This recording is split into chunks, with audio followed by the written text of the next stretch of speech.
Hi friends, Zoology Simplified channel degree level zoology competitive examsக்காக prepare பண்ணிட்டு இருக்கோம். PGTRB new syllabusல இருந்து evolutionary principles அந்த series பார்த்துட்டு இருக்கோம். இது unit 8. இதுல நம்ம ஏற்கனவே emergence of evolutionary thoughts நிறைய theories அதை யார் யார் ப்ரொபோஸ் பண்ணாங்க, லாமார்க், டார்வின் கான்செப்ட் எல்லாமே பார்த்துட்டோம். இன்னைக்கு நம்ம பார்க்க போறது spontaneity of mutationsம் evolutionary synthesisம். அது கூட சேர்த்து இன்னும் ரெண்டு தியரி அதை ப்ரொபோஸ் பண்ணது யாருன்னு சொல்லியிருக்கேன், பார்ப்போம். Spontaneity of mutation. Mutation அப்படின்னா நம்மளுக்கு தெரியும் changes in DNA.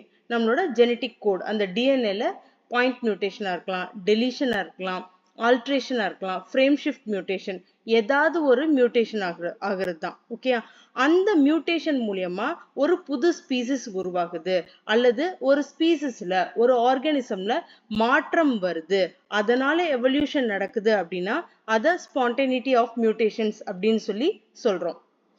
இது சிம்பிளா எப்படி சொல்லலாம் அப்படின்னா, ஒரு டிஎன்ஏல எவ்வளோ சேஞ்சஸ் நடந்துகிட்டே இருக்கோ அதோட நெட் வேல்யூ, ஒரு ஒரு உயிரினம் இருக்கு, அதோட ஃபுல் லைஃப் முடிகிற வரைக்கும் அதோட டிஎன்ஏல என்னென்னலாம் சேஞ்ச் ஆகுது, அந்த மியூட்டேஷன் அடுத்த ஜென்ரேஷனுக்கு கேரி ஆகி எவ்வளோ எவல்யூஷன் நடக்குது, இதுதான் ஸ்பான்டேனிட்டி ஆஃப் மியூட்டேஷன். இது ரெப்ளிகேஷன் எரரா இருக்கலாம், ஒரு குரோமோசோம் ரெப்ளிகேட் ஆகும்போது டிஎன்ஏ ரெப்ளிகேட் ஆகும்போது நடக்கிற எரரா இருக்கலாம், மெட்டபாலிக் எரரா இருக்கலாம், டெவலப்மெண்டல் எரரா இருக்கலாம், கெமிக்கல்ஸ் எத்திடியம் புரோமைடு இந்த மாதிரி மியூட்டேஷன் காஸ் பண்ற கெமிக்கல்ஸ்னாலயா இருக்கலாம், யூவி ரேடியேஷன்னால வர்ற டிஎன்ஏல வர சேஞ்சஸா இருக்கலாம், டிரான்ஸ்போசான்ஸ்ன்றது ஏதோ ஒரு ஜீன் மூவ் ஆகிட்டே இருக்கும், அது மூவ் ஆகுறதுனால ஏற்படுற மியூட்டேஷன்ஸா இருக்கலாம். செல்லுக்குள்ளேயே ஒரு ஜீன் மூவ் ஆகிட்டே இருக்கு, அதனால டிரான்ஸ்போசபிள் எலிமெண்ட்ஸ்ன்னு சொல்லுவோம், அதனாலேயே ஏற்படுற மியூட்டேஷன்ஸா இருக்கலாம். பாயிண்ட் மியூட்டேஷன், சிக்கிள் செல் அனீமியா, இந்த மாதிரி எந்த காரணத்தினாலையும் மியூட்டேஷன்ஸ் ஆகி அதனால ஒரு புது கேரக்டர் உருவாகி ஆர்கானிசம்ல வந்துச்சுன்னா அது மூலியமா வர எவல்யூஷன் தான் ஸ்பான்டேனிட்டி ஆஃப் மியூட்டேஷன்ஸ் அப்படின்னு சொல்றோம். ஸோ மியூட்டேஷன் தியரியை ப்ரொபோஸ் பண்ணது யாரு அப்படின்னா ஹியூகோ டி விரைஸ். ஹியூகோ டி விரைஸ் நம்ம பார்த்திருக்கோம், இவர் டச் நாட்டை சேர்ந்த ஒரு பொட்டானிஸ்ட். இவர் தான் மியூட்டேஷன் தியரி ப்ரொபோஸ் பண்றாரு. இவர் என்ன சொல்றாரு அப்படின்னா, ஒரு புது ஸ்பீசிஸ் எப்ப ஃபார்ம் ஆகுது அப்படின்னா அதோட குரோமோசோம்ல அல்லது அதோட ஜீன்ல நடக்கிற ஒரு சடன் சேஞ்ச் தான். டக்குன்னு அதோட டிஎன்ஏல ஏதோ ஒரு மாற்றம் ஏற்படுது, அதனால ஒரு புது கேரக்டர் வரலாம், வெளிப்படையாக தெரியலாம், தெரியாமலும் போகலாம். இதுதான் மியூட்டேஷன் தியரி. சொன்னது யாரு அப்படின்னா ஹியூகோ டி விரைஸ். அடுத்து நம்ம பார்க்க போற topic the evolutionary synthesis. Evolutionary சிந்தசிஸை யாரு ப்ரொபோஸ் பண்ணா அப்படின்னா ஜூலியன் ஹக்ஸ்லி அப்படின்னு ஞாபகம் வச்சுக்கோங்க. ஆனா இதை சப்போர்ட் பண்ணது யாருன்னா அப்படின்னு பார்த்தா Julian Huxley, Ernst Mayr, George Gaylord Simpson, Theodosius Dobzhansky. உங்களுக்கு எப்படி ஞாபகம் இருக்கோ அந்த மாதிரி ஞாபகம் வச்சுக்கோங்க. நான் எப்படி ஞாபகம் வச்சுக்கோங்க அப்படின்னா ஜூலியன் ஹக்ஸ்லி மெயின், மேயர், கெய்லார்ட், அப்புறம் இந்த டோப்சன்ஸ்கி, இதை ஞாபகம் வச்சுக்கோங்க. இவங்க எல்லாம் தான் எவல்யூஷனரி சிந்தசிஸை சொன்னாங்க. ஹூ ப்ரொபோஸ்னு கொடுத்து ஜூலியன் ஹக்ஸ்லியோட நேம் மட்டும் இருந்தா டிக் பண்ணிருங்க, இவங்க எல்லாரோட நேம் இருந்தாலும் பார்த்துக்கோங்க. ஓகே, இது என்ன சொல்லுது அப்படின்னா எவல்யூஷன் எப்ப நடக்குது அப்படின்னா நம்ம இந்த இடத்துல டார்வினோட ஐடியாவையும் எடுத்துக்கணும், கிரீகர் ஜோகன் மெண்டலோட ஐடியாவையும் எடுத்துக்கணும். டார்வின் என்ன சொல்லியிருக்காரு, சேஞ்சஸ் நடக்கும், அது என்விரான்மெண்ட்ல எது ஃபிட்டா இருக்கோ, அந்த சேஞ்சஸ் நடந்த ஆர்கானிசம்ல எது ஃபிட்டா இருக்கோ அதுதான். அப்ப மெண்டல் சொன்னவாறு உள்ள கலப்பு நடக்கணும், காம்பினேஷன்ஸ், ஜெனட்டிக் காம்பினேஷன்ஸ் மெண்டல் சொன்ன ஃபார்முலா படி நடக்கணும், நடந்து நம்ம ஃபீனோடைப்ல எக்ஸ்பிரஸ் ஆகணும், நம்மளோட லிவிங் ஆர்கானிசமோட கேரக்டர்ல அது எக்ஸ்பிரஸ் ஆகணும்.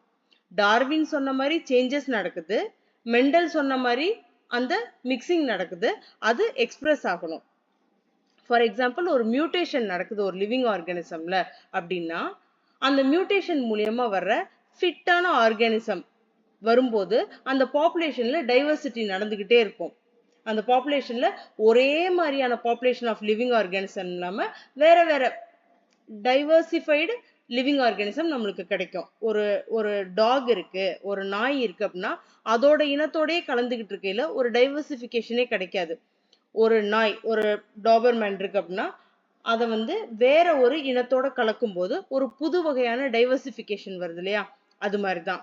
ஸோ மியூட்டேஷன் நடக்கும், அது வந்து அந்த லிவிங் ஆர்கானிசம் ஃபிட்டா இருக்கணும், இதன் மூலியமா பாப்புலேஷன்ல ஒரு டைவர்சிஃபிகேஷன், ஒரு மாறுதல், பாப்புலேஷன் வந்து வேற வேற வேற மாதிரி நம்மளுக்கு கிடைக்கிறது தான் வந்து எவல்யூஷனரி சிந்தசிஸ்ல சொல்றாங்க. அடுத்து நம்ம ஒரு 2 தியரி மட்டும் பார்த்துருவோம். Theory of orthogenesis, isolation theory. இந்த ரெண்டும் போர்ஷன்ல கொடுக்கல, பட் கொஸ்டின்ல கேட்கறதுக்கான சான்சஸ் இருக்கு. தியரி ஆஃப் ஆர்த்தோஜெனிசிஸ் இதை ப்ரொபோஸ் பண்ணவர் ஹெக்கல். ஹெக்கல் தான் வந்து புரோட்டிஸ்டான்னு ஒன்று படிச்சிருப்போம் இல்லையா, புரோட்டிஸ்டாவோட நேமை ப்ரொபோஸ் பண்ணவர் ஹெக்கல் தான். ஸோ அது ஹெக்கல் வந்து ரெண்டுக்குமே ஆன்சர். இங்கே எவல்யூஷனரி சாப்டர்ல வந்து தியரி ஆஃப் ஆர்த்தோஜெனிசிஸை ப்ரொபோஸ் பண்ணது ஹெக்கல். இது என்ன சொல்லணும்னா, ஒரு நியூ ஸ்பீசிஸ் வந்து ஸ்ட்ரைட்டா ஃபார்ம் ஆயிட்டே போகும். ஒரு நியூ ஸ்பீசிஸ் அதுக்கு கொம்பு இருக்கு அப்படின்னா அதுக்கு கொம்பு தேவைப்படலைன்னா கொம்பெல்லாம் ஷார்ட் ஆகி ஒரு சமயத்துல கொம்பே தேவைப்படாது. கால்கள் வந்து மண்ணு புல் தரையில நடக்கும்போது ஒரு மாதிரி இருக்கும். அந்த என்விரான்மெண்ட் வந்து புல்லெல்லாம் இல்லாம மண்ணெல்லாம் இல்லாம ரொம்ப ஹார்டா இருக்கும்போது அதோட கால்களும் ஹார்டாக ஆரம்பிக்கும். இதுக்கு எக்ஸாம்பிள் தியரி ஆஃப் ஆர்த்தோஜெனிசிஸ்க்கு எக்ஸாம்பிள் என்னன்னு பாத்தீங்கன்னா எவல்யூஷன் ஆஃப் ஹார்ஸ். ஒரு ஹார்ஸோட கால்கள் எவ்வளவு நீளமா, அதோட ஹூஃப்லாம் எவ்வளவு ஹார்டா இருக்கு, அதோட தலை எப்படி மாறுதலா இருக்கு, அதோட பற்கள் எப்படி மாறி இருக்கு, இதெல்லாம் வந்து ஸ்ட்ரைட்டா இருக்கும். ஓகே, டைவர்சிஃபை ஆகி ஒரு ஹார்ஸ் வந்து இன்னொரு ஆர்கானிசமா மாறி அப்படிலாம் மாறாது, ஸ்ட்ரைட்டா இருக்கும். ஸோ தியரி ஆஃப் ஆர்த்தோஜெனிசிஸோட கோட்வேர்டு என்ன அப்படின்னா ஸ்ட்ரைட்.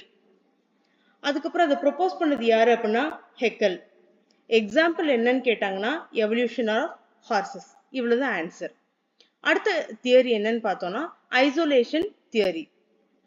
ஐசோலேஷன் தியரியை ப்ரொபோஸ் பண்ணது யாரு அப்படின்னா வேக்னர். ஐசோலேஷன் தியரியை ப்ரொபோஸ் பண்ணது வேக்னர், பட் சப்போர்ட் பண்ணது யாரு அப்படின்னா இங்க கொடுத்துருக்காங்கல்ல தியோடோசியஸ் டாபிளன்ஸ்கி. வேக்னரே வந்து சப்போர்ட் பண்ணியிருப்பாரு. மேயர்னு ஒருத்தர் பார்த்தோம் இல்லையா, மேயர் சப்போர்ட் பண்ணியிருப்பாரு. இவங்க எல்லாம் ஸ்டெப்பின்ஸ் இவங்க எல்லாம் சப்போர்ட் பண்ணியிருப்பாங்க. ஆனா இதை ப்ரொபோஸ் பண்ணது வேக்னர் தான்.